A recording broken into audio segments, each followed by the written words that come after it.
Hello, welcome to the Dear Nikki podcast, where I'm going to be giving you personalized user research advice based on your questions or struggles. So let's dive into today's episode.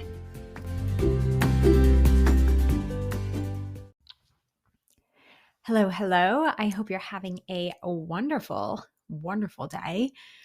It is currently Thursday today for me. So I am recording this ahead of time because we have a bank holiday on May 1st in the UK. No idea what it's for. Not gonna lie, just pretty psyched to have the day off. It's weird because when you have your own business, you kind of think, should I be taking these days off? They are bank holidays, but within the scope of business, you don't really walk within those boundaries, right? You're kind of just outside of them, looking at them, being like, how do I incorporate this into my life and my business? But the way that I think about it is whenever I have employees, I don't have anybody in my business besides me yet, but I have to hire somebody next year for my visa. And so the way that I think about it is when I do have an employee, if I'm going to tell them to take the day off, then that means that it's a day to take off in my business. So yay for Monday. I am going to play a lot of Pokemon.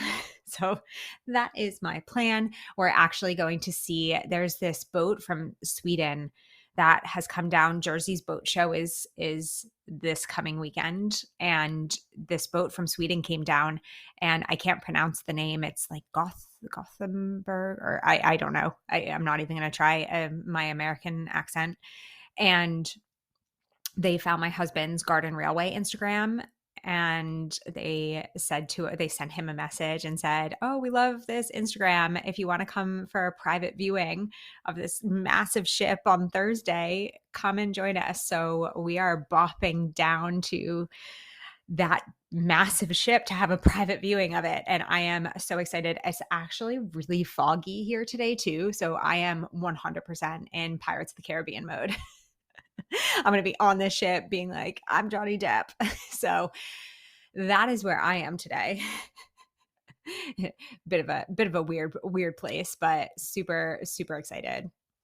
So without further ado, so that I stop talking about Pirates of the Caribbean and Pokemon and weird things, let's get down to our question for today. And I'm going to do my best to answer this question. It's a tough question to answer without visualizations, but I'm going to try my best. So the question is, how would you organize note taking during interviews? Should each stakeholder write down what they found individually? In my previous job, all stakeholders collectively took notes during the interview on a Miro board while trying to avoid duplicates, and this served as a base for the synthesis workshop after. While this process saved a lot of time, I always felt some details were missing, especially quotes, but maybe I just had a hard time giving control over to the stakeholders for capturing everything. And my detail-oriented and perfectionistic working style is getting in my way to work more efficiently. Hello, fellow perfectionist. I am here with you. So there are a million ways that you can do this.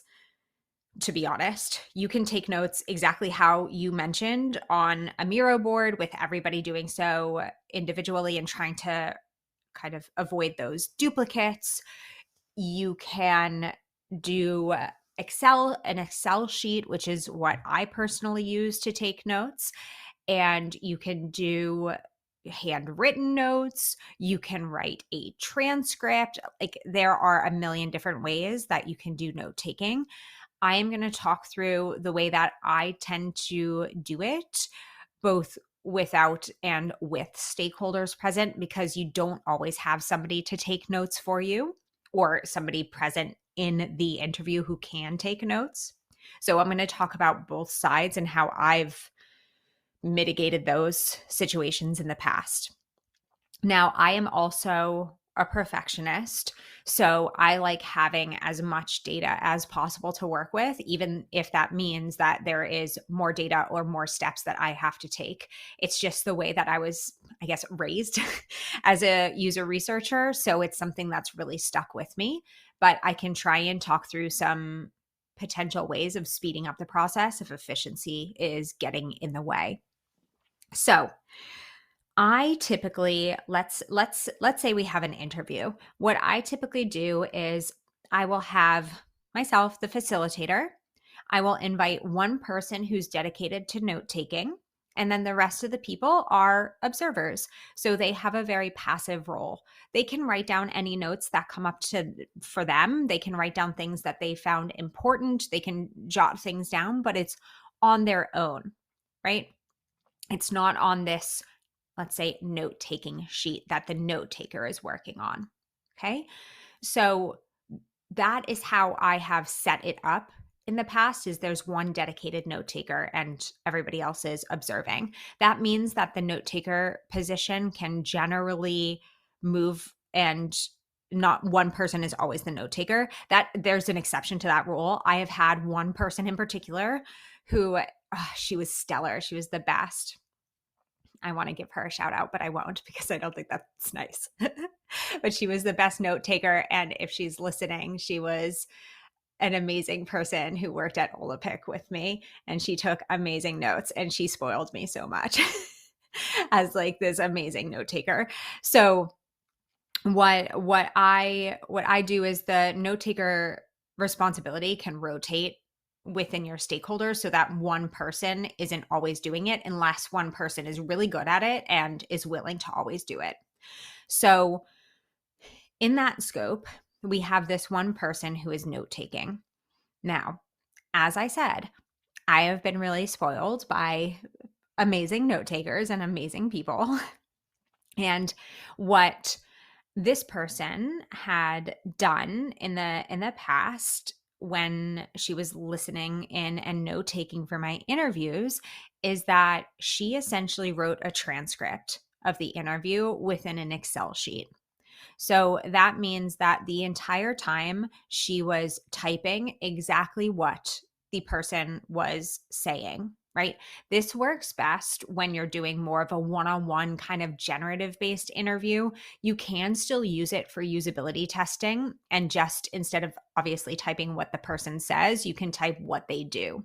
The number one piece of advice that I would have for note taking is never interpret. So never say, I think the person is doing, or the person seems to be, or, never interpret an action or something that somebody says. Just write down directly what they're saying or doing, right? So this was in an Excel sheet. So it's almost, this is the hardest part to describe. It's almost like so we had like a rundown, and every cell was almost a different thought. So some cells had, if the person was saying, let's say that I said, I asked the question, oh, when was the last time that you traveled? Right. And the person was going on and on saying, oh, last time I traveled, I went to Munich and I was visiting some of my friends because it was somebody's birthday and I wanted to hang out with them and be around them. They invited me. So I was planning this trip. It was just a weekend trip. So it was very quick. And because it was a weekend trip, I wanted to take the train, not a plane, blah, blah, blah, blah, blah. Right. And then that person stops. Right. And I ask another question. That's when you would go to the next Excel cell. The next cell underneath, right? So it looks something like that, almost where, and it doesn't have to be every like question and then answer. Some people have a moment where they stop talking, they stop answering, and then they keep on answering, or they switch. So let's say it was like that example where that person said, oh yeah, and it was just a weekend and I wanted to take, I would actually, between it was just a weekend and then I decided to take a train versus a plane, I would have moved that into the next cell because that's almost like a switch in the topic. So it's like a thought. Every cell is kind of like a thought that this person had. So she would write it. It's the best way that I have heard it described is, imagine, those stenographers who are like courtroom stenographers who are literally taking a transcript of what's happening in the courtroom, like what people are saying. Do that. That's what I recommend doing. That's what I have done. And when I don't have a note taker around me or anybody to help me with notes, I listen to the session and do that. I essentially take that transcript in Excel and write as if I'm a courtroom stenographer, which also sounds like a really cool job. So just as a thought. So that is the way that I take notes or I ask others to take notes for me. Now, it takes a lot of practice to get good at this, and you have to have somebody who's good at typing fast. The other way that you can, if we're talking about efficiency here, the other way you can mitigate this is to use some sort of transcription software that will get you back the transcripts either in real time or right after the session, because you don't want to lose that momentum after the session, especially if you're going to do something like a debrief session, which I will link to an example of what I'm talking about, an article about debriefs, right? It's a little mini synthesis session where you can come together and discuss what happened during the interview.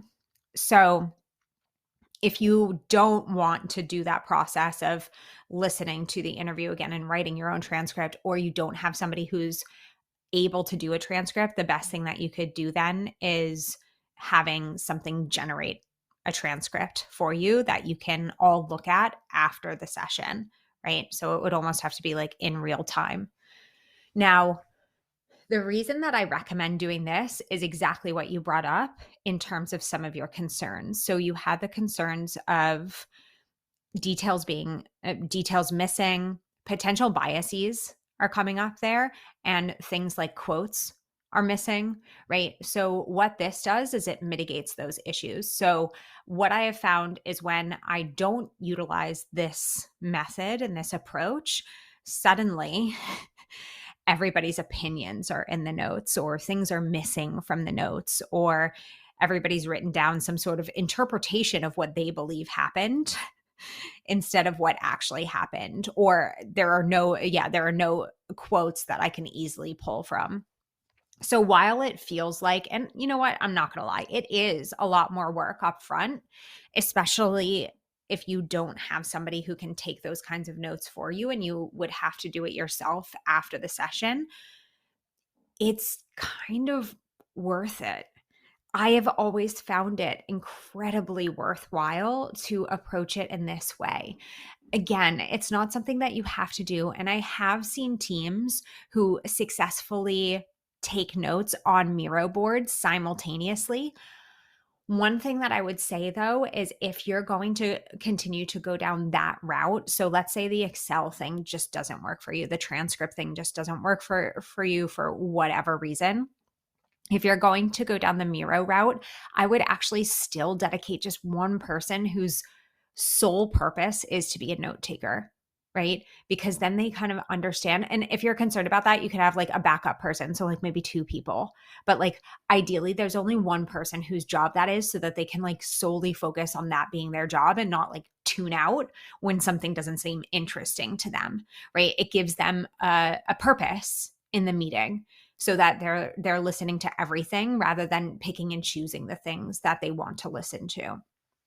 So if you are going to go down the Miro route, I would still recommend having somebody who is dedicated to note taking the entire time. And again, you can rotate that. And then I would have a note taking training, to be completely honest. So I would look at the Miro board and say, okay, how are we slicing and dicing this Miro board? You know, are we already affinity diagramming? Do we already have quadrants? So that this person can just put this information in quadrants. So quadrants such as, okay, this is the person's pain points, this is their needs, this is their goals. And you could even have, you know, a usability testing quadrant. You could even have an area for quotes for the person to write down, right? And I would try and mimic as much as possible still that courtroom stenographer vibe just on a Miro board. So you won't get the exact transcript, like you won't get everything, but you'll get a lot of it. So if that Excel sheet and that transcription kind of process doesn't work for you, I would highly recommend with the Miro board, trying to mimic that as much as possible. So still having the person write down as much as they possibly can. And you don't need quadrants already. You could just have this person write all of the notes and all of the sticky notes. And then you could, the session afterwards, the discussion afterwards could be coming together and organizing those into an affinity diagram, right? I personally, again, I don't like the Miro board version because the sticky notes just feel awkward to me, like after, I guess, like typing so much. So I wouldn't know exactly how to replicate that 100%. I guess each cell, so it would be the equivalent for me would be like each cell would be a sticky note, right? So each Excel cell, I don't use Excel, each sheet cell, there we go, would be a sticky note, right? So that's also something that you could do. The cool thing though about sheets is that you can also like timestamp sheets. So you can easily, if let's say you found something and you're like, oh, that's interesting, you can go back and easily see like where it was in the conversation. So that's something else that's a cool thing to have, especially if you're going back trying to find quotes or like videos or audio, anything like that. That's when sheets especially become really helpful. However, the person can try and timestamp in Miro. I'm not sure exactly how that would work.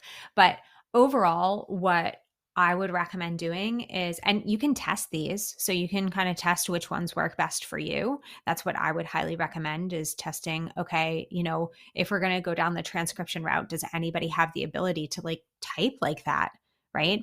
Or do I not have any note takers? So can I type like that? And can I listen to my interviews? Do I have that time? Yes, no, right? If not, is there a transcription service that we can use that gets things back relatively quickly, right?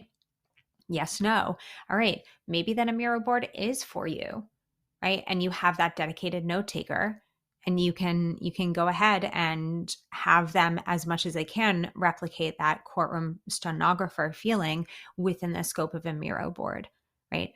And if you don't have anybody to take notes for you at all, Miro board or Excel, regardless of those, what you can do yourself is re-listen to the session and affinity diagram directly onto a Miro board. So that's something that I ended up speeding up at one point. So what I used to do, as I said, is I used to listen to the interview and write a full-blown transcript. It's just easier for me.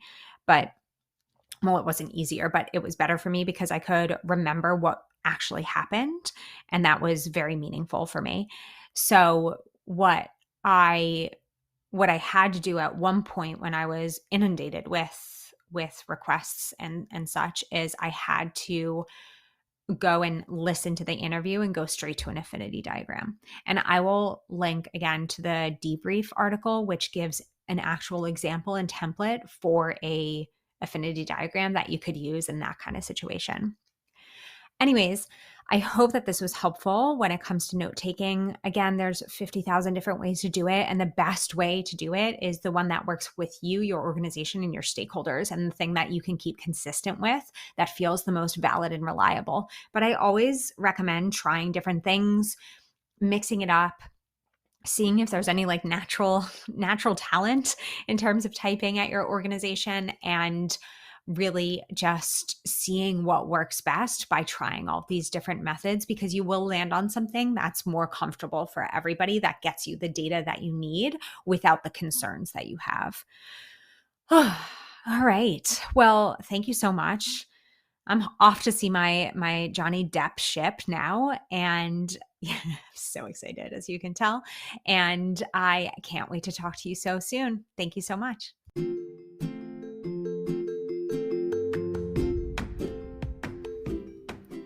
Thanks again for listening. Don't forget to hit subscribe and submit your next question. And I look forward to talking to you all soon. Bye.